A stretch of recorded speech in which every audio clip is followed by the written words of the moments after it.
Today we're going to talk about the Marantz Grand Horizon and Horizon wireless speaker systems. These are premium luxury standalone speakers that take a sculptural approach to design, starting with their marble bases right on through their three-dimensional disc form, a form that my colleagues have likened to celestial bodies like the sun and moon, as well as a thermostat, a robot vacuum, and a spare tire. The sound you'll hear from these high-performance speakers is no joke, though. Both feature powerful built-in amplification and driver arrays that spread the music around your listening space to create a holographic soundstage that, while it may not take the place of a comparably priced stereo hi-fi system, can absolutely do justice to your favorite recordings. Let's pause to talk a little more about this sort of standalone wireless speaker system versus a traditional stereo system. The question is not, can you get as good or better sound for the same price were you to buy a high-quality integrated amp with built-in streaming and a nice pair of speakers? You can, and there are a ton of options. But the question here is, does your space, budget, and desire for simplicity make a premium standalone speaker system the best option? If the answer to that question is yes, then I think you'd have a hard time finding more engaging, full, detailed sound than what you'll hear coming out of the Grand Horizon and, on a bit smaller scale, the Horizon. Let's do a quick practical rundown on the specs for these two speakers. They look like identical bigger and smaller siblings, and they come in the same three colors: Midnight Sky, Moon Ray, and Champagne.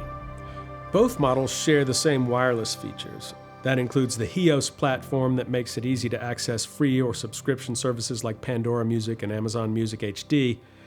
They also support Apple AirPlay 2, Spotify Connect, Tidal Connect, and Roon, and both have high-quality Bluetooth 5.4.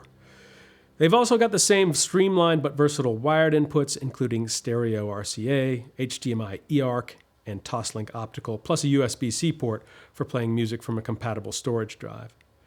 The Horizon has 310 watts of built-in amplification powering 6 drivers, while the larger Grand Horizon has 370 watts powering 8 drivers. 1-inch silk dome tweeters and midrange drivers, which are 3-inch in the larger model and 2-inch in the smaller one, all fire outward from around the edge of the wheel. At the hub of each disc is a subwoofer, 6-inch in the Horizon and 8-inch in the Grand Horizon. Unboxing is easy, although I really needed a second person to do the Grand Horizon. Removable locking handles mean there's no tape to cut. Just slide the outer box up and off, then slide the inner box up and off. There stands the Horizon or Grand Horizon in a form-fitting neoprene bag with handles that make it easy to remove it from the packaging. Accessory cables include a decent HDMI cable and a nice cloth-jacketed black 3-prong IEC power cable.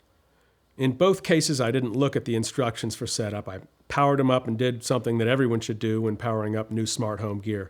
I waited. Magically expansive setup sound wash came from each speaker in turn, low bass notes, synthesized tones across the sound spectrum that show off the speaker's wide holographic sound stage. I opened my iPhone's Wi-Fi settings and each speaker appeared in turn. I clicked on each and allowed my iPhone to smoothly guide me through the process of adding each as an AirPlay speaker.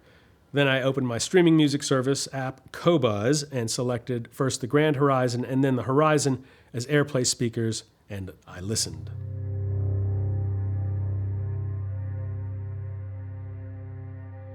I watched 4 other people listen to the Grand Horizon, and the common thread was the huge smile that spread on their faces when the music kicked in. It happened to me too. That kind of smile is something you can't fake. One big question when you're setting up one of these speakers is, where am I going to put it? I suspect that most of the people who buy one of these speakers have already answered that question for themselves. In the case of the Grand Horizon, I put it on a table in a listening room exactly between and slightly behind my stereo pair so that when I sit in the sweet spot for my stereo setup, I'm staring right into the Grand Horizon's face. I and others who listened to it set up here agreed that if someone told you that you were listening to the stereo pair instead of the Grand Horizon, you would have trouble discerning if that were true. I used the optional tripod stand to set up the smaller Horizon in our TV room. Like the Grand Horizon, it comes pre-attached to a beautiful marble base, black with thin veins of white in the Midnight Sky color version I tested. The Moon Ray version has a white base, and the Champagne's version is more beige. The tripod has solid walnut legs and a pedestal on top and support ring made of heavy cast iron. I removed the 2 stout bolts that fasten it to the marble base and slid it off the 2 finger-sized mounting posts and onto 2 identical posts on the tripod pedestal. The back leg of the pedestal has clips for tidy power cable routing. I think a big part of the appeal of this type of speaker is simplicity. I suspect that most people will use it as a streamer, in which case the only connection necessary is to AC power, although we recommend that you connect to your home network via Ethernet for both stability and download speed. I connected a WIM Ultra streamer to the optical input of the Grand Horizon and got great sound. I connected the Horizon to our Sony Bravia OLED TV using the HDMI eARC connection and could control the volume with the TV's remote. This setup nicely outperformed our older Polk Audio soundbar subwoofer setup. But the bottom line is that these speakers are capable of delivering really nice sound for wireless streaming right out of the box. Let's talk a little bit about your streaming options with these speakers. Both have high-quality Bluetooth, but you can get better sound with a network connection.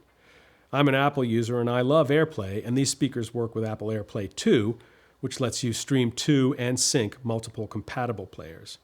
But you'll be able to get better sound quality and a more stable connection with faster playback response when you use HEOS.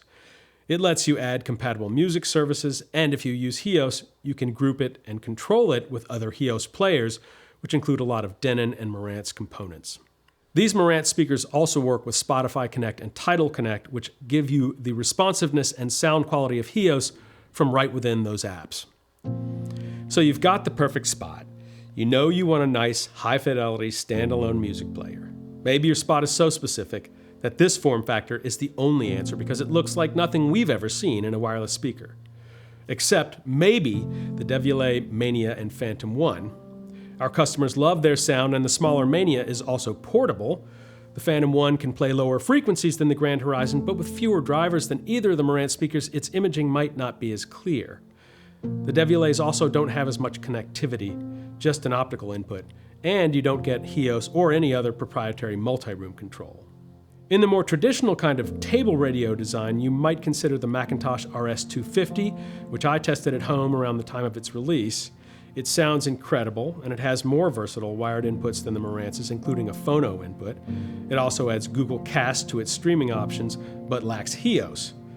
It's big, but its low profile allows it to fit under a TV when you're using its HDMI eARC or optical input for TV sound.